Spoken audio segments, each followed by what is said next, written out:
I've been with my wife for 2 years. She has a 21-year-old son.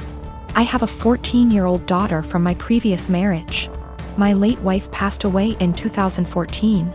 She left a few things for our daughter, including a gold jewelry set. Her mom was devastated she didn't get to gift the set to our daughter on her wedding day. I keep it in my closet since it's expensive and my daughter is too young to have it. I'll hopefully gift it to her on her wedding. We were sitting in the kitchen when my stepson was hesitant to ask me something. We're in good terms but have our fair share of arguments. He said his fiancée was taking something from his mother's and my closet, saw the jewelry set and liked it very much. He asked if he could borrow it so his fiancée can wear it at her cousin's wedding. I found this unacceptable. I told him his fiancée had no business being in the bedroom and that the jewelry isn't mine. It's for my daughter. He asked me if my daughter will agree to let him borrow it if he talked to her. I told him not to even talk about it again. He got all pissed and said things I do not remember. When he and his fiancée were at the wedding, I discovered that the jewelry set was gone. I told my wife and we looked all over the house. I called my stepson to tell him about calling the police because I really thought someone stole the set. He said there was no need, that he borrowed it and will return it after they get back from the wedding. I yelled at him and told him to come back with it right then. I kept calling him till 12 a.m. when he told me to stop calling and that he'd bring it in the morning. I couldn't sleep that night. I felt terrible. In the morning he showed up at 10 a.m.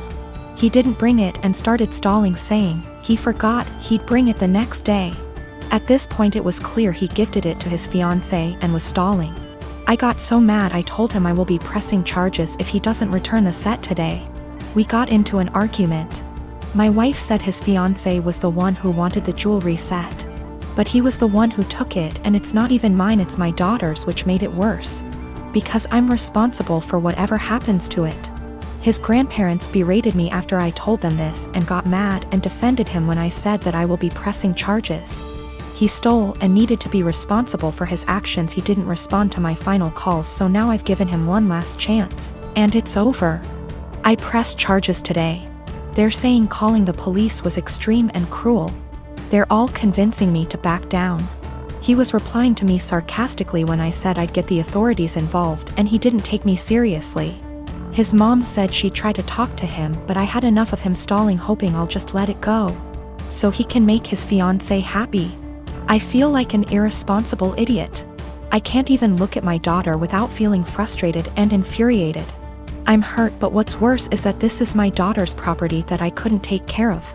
My wife allows them into the room, although I told her not to several times. They're not kids and there should be some boundaries.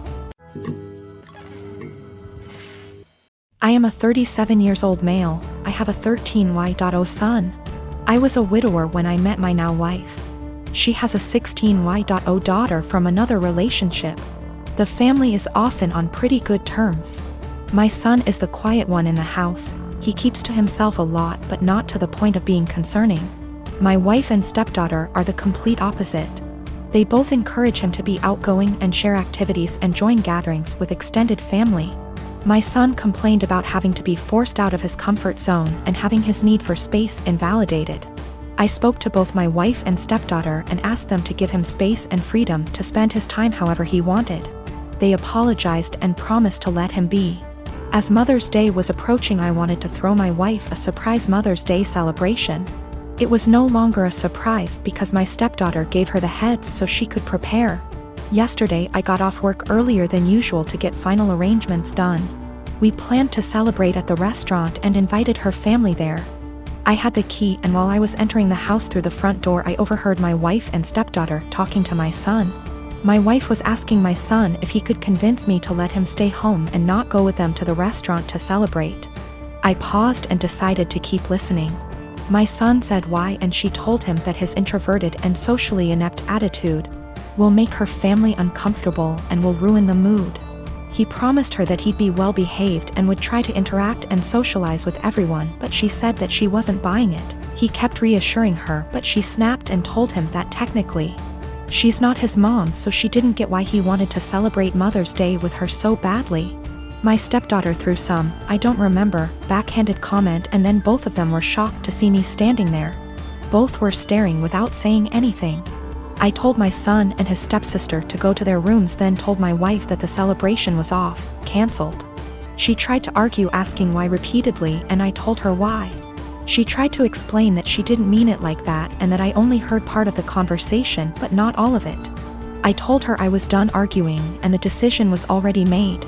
She yelled, asking what she was going to tell her family, and said that I was making tremendous mistake towards her. I ignored her while she kept throwing tantrum after a tantrum. Early this morning she took my stepdaughter and went to stay with her folks. Not a single call or text from her so far. Situation is full of tension. I'm upset still, but more hurt, to be honest. I mean, yes, I did say I was going to have this celebration, but I thought that what she said to my son was too harsh to ignore. I am a 35 years old female, a musician, playing gigs and at an orchestra as a violinist. Rehearsals just resumed, so orchestra is my main source of income ATM. My sister, she's 26, is a social worker, working 3 days a week, so minimal income, but she adores her job. I live in a small 2-bedroom apartment, both rooms around 9-10 square meters. Using the second room as a practice room / storage for my instruments, 3 violins, 2 guitars, a digital piano, a small drum kit, and other stuff. 4 months ago my sister broke up with her BF and I offered her my spare room, temporarily. I moved most of my stuff to the living room so I could fit a small bed in there. Sis moved in, but she asked me to move more stuff to the living room. I moved pretty much everything sans the piano, to the point where the living room became uninhabitable. Then she started complaining about my violin playing, saying it gave her headaches. I told her I couldn't stop the daily practice without risking my only steady income. The arguments got worse. She told me to play only when she wasn't home, but with her work schedule I couldn't afford that. I tried switching to the electric violin, but even that can be pretty loud, so it didn't help. Several times I reminded her this was only a temporary arrangement, but she didn't seem to hear me. 2 weeks ago I arrived home to finding my piano in the bathroom, near water and humidity, because my sis needed the space for her new double bed. When I told her she can't SRSLY expect me to store my piano there, she said, "Yeah, you will just have to sell it, I guess." I got so mad I told her she has 7 days to leave, but she didn't take me seriously. For a week I only talked to her to remind her how much time she has left, but she always laughed it off, told me to stop acting like a crazy person. When the deadline came I boxed up all her stuff while she was at work, booked an Airbnb bedsit close by and drove her stuff there. She was livid but couldn't do anything but take her new keys and stay there. The following week she kept calling me with an increasingly apologetic tone, saying she shouldn't have moved my piano or bought a bed. She promised she would put more effort into finding a new place. And by the end of the week I considered most of our issues at least addressed, so I drove to help her move back. But when I was carrying the first box down, she went, "I do hope you will at least stop with the violin this time." I absolutely refused to take more of that *****ing violin. I dropped the box, wished her good luck and left.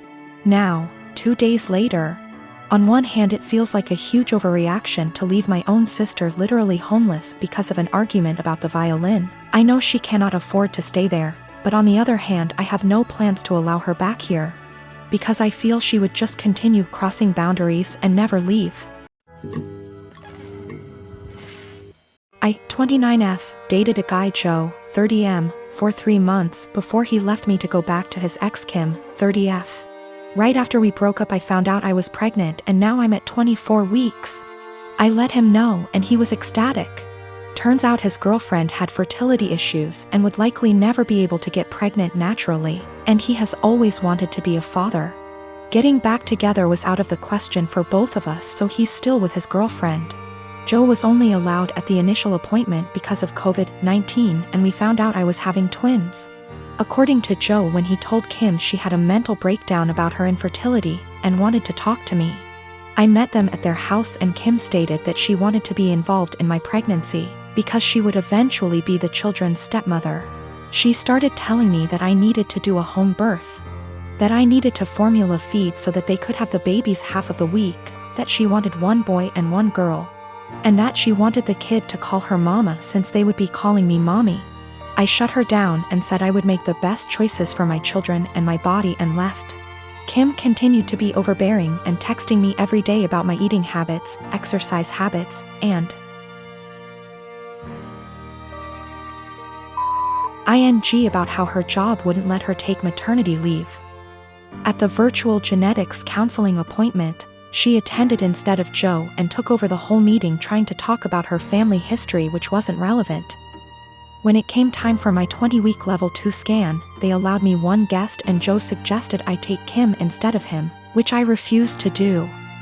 Joe did end up coming and he found out the gender because I wanted to keep it a surprise for me so we could throw a gender reveal party. I put a pregnancy announcement on my social media and then she put up an announcement saying they were expecting twins, the non-traditional way, and how blessed she was. I was irritated but I kept my mouth shut. Then she threw a gender reveal party and posted it on social media. I wasn't even invited. She also announced that she's having a baby shower.